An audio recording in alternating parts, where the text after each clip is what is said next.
Hello and welcome to 50 Faces TV. In this special edition for International Women's Day, we are joined by Suzanne Carthy, a lecturer in organisational behaviour at IADT in Dunleary, County Dublin. Suzanne also teaches in Ireland's first master's programme focused on diversity, equity and inclusion. She previously worked as a solicitor and has a particular interest in the world of work and gender differences. Welcome, Suzanne. Great to see you here.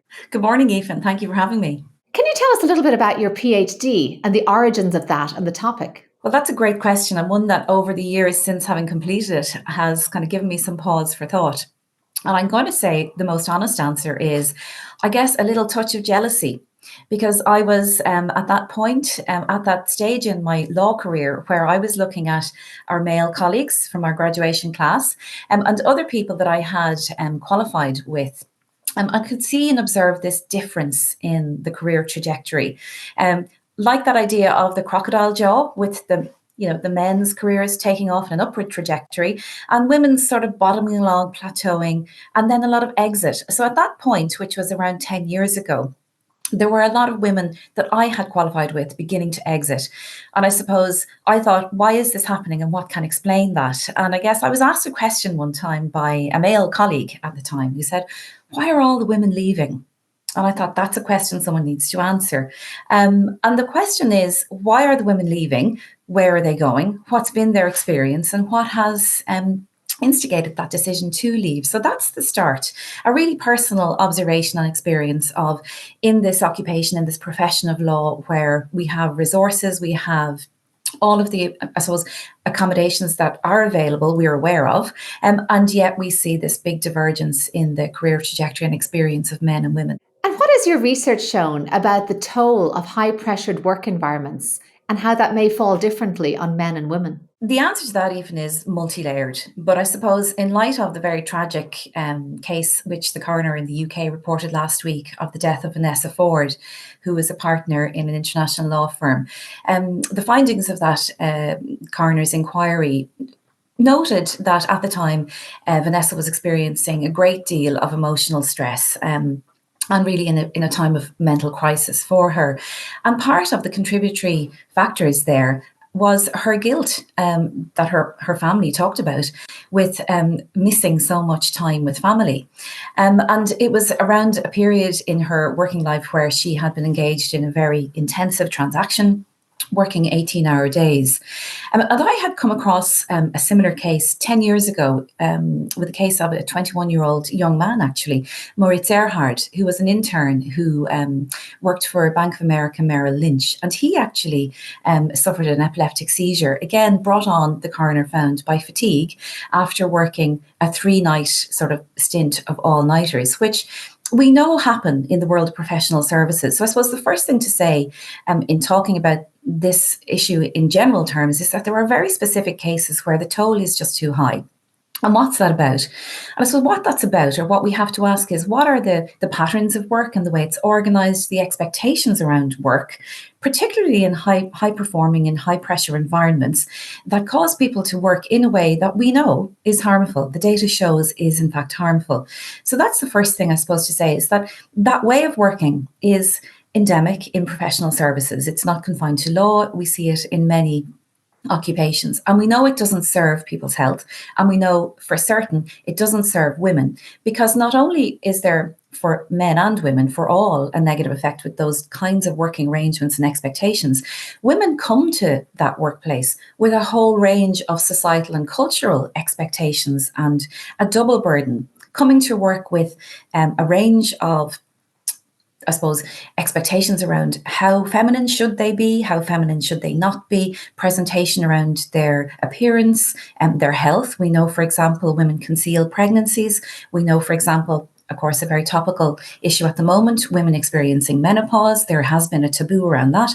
So we know that women come to the workplace with a range of other particular issues that relate to being female in a society and culture that has very strong, very persuasive norms around how to perform that femininity and that gender role. We know as well, and the statistics year on year bear this out, that women shoulder probably double the burden in terms of time use survey data of unpaid caring and other domestic responsibilities. So before they come to work, whether that's in a home office or into a workplace environment, they're coming with a range of other burdens to deal with. So I suppose that's what the interview, the very qualitative, in-depth interview data that I gathered as part of my research project, really looked at that, what that experience was like. And I found women told very moving stories about their experiences as mothers. There was a great expression I came across, being judged by the school gate jury. About not being present enough and not being available and around in terms of the perception of other parents with their children, and then going to work and having that exact accusation, let's call it, at work. You're not doing enough, you're not here enough, you're not visible enough. So those are some of the issues that I suppose I explored in the research, and they were very powerful. But I suppose to bring it back to statistics, we know that time use data confirms women spend more time in unpaid tasks. And those tasks are around social reproduction. They're what keep the wheels moving. And there is also, I suppose, a mental load associated with that. There's a huge amount of emotional labour associated with that. And we know from the evidence that men do not experience that to the same extent. So that's one big difference that is present and real for women in their working lives before they even show up for work. And I guess that's something I think we need to really keep an eye on and make sure that's got to change, as well as women's inclusion in the workplace. We've passed that, we've achieved that. Women are included in all of the professions.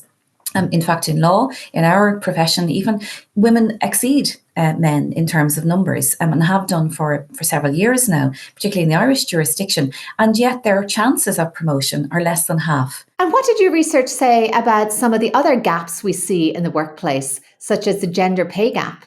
And is there a motherhood penalty? A great question, Aoife. And the answer I'm going to give you, I think you'll find surprising. I had the opportunity with my PhD study to do a regression analysis, to do a statistical analysis for data for the entire population of solicitors in Ireland at that time. And interestingly enough, the factor that that's most powerfully and negatively affects your chances of promotion is not motherhood or parental status. It's actually being female. And I thought that was really surprising until I started asking questions and asking people what might explain that. And it is because if you are female, the expectation is that at some point you will leave. You will leave temporarily or permanently. You will withdraw your labour for family formation. And whether you are intending to have children or form a family, whatever your, I suppose, hopes or plans are in regard to family formation, that is the assumption that prevailed. So being female was the driver, because it is so closely associated with the expectation of motherhood and withdrawal from the labour force. And that motherhood penalty has been well tested. And interestingly enough, there isn't a fatherhood penalty. There is, in fact, a fatherhood bonus. And the research bears that out, because when men become parents, when they become fathers, the expectation is that they will be even more committed to work as the breadwinner. So we're dealing still, believe it or not, with very much 1950s kind of golden era single breadwinner type cultural norms. And yet that's a fantasy for most of us. That is a fantasy. And I suppose the other, factor in Ireland, we still have that enshrined in the Constitution, that women, their place is protected in the home, because we are still, entangled in that assumption that one male breadwinner is the norm, whereas in fact we know it's not. That for many reasons, economic and otherwise, women are participating fully in the workplace. So that's, I suppose, the surprising factor was that it wasn't directly maternity, because we had data for measuring that, but it was in fact being female, and the association that being female automatically meant that at some point you would become a mother, you would withdraw your labour temporarily or permanently. And we are, of course, releasing this on International Women's Day. What should we know about the origins of this day? That's an interesting one as well. And I think what many people are surprised to know, particularly because International Women's Day has been so thoroughly adopted, so warmly embraced by businesses as part of a showcase of its commitment to equality for its women workers. I think that many businesses are surprised to know that actually its origins, if you go all the way back to 1909, the first National Women's Day occurred to commemorate a strike in 1908 among female garment workers in New York City.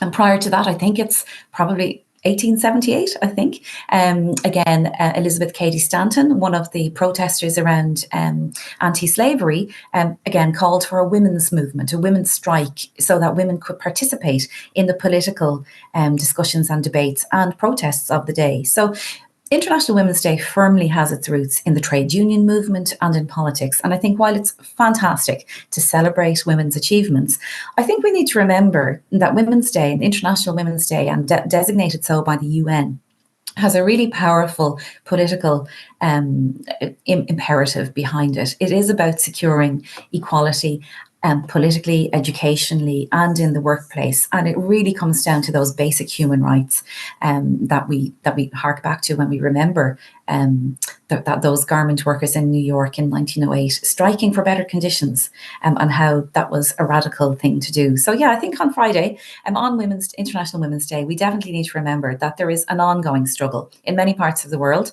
not just in businesses that have the resources and are inclined to celebrate it, but actually there's plenty more work to do in many areas of the world of work and inclusion and equality for women. Well, thank you so much, Suzanne. It's great to see you here. Thanks for joining us on International Women's Day. Thank you very much, Aoife. I'm Aoife Devitt. Thank you for joining us on 50 Faces TV. See you next time.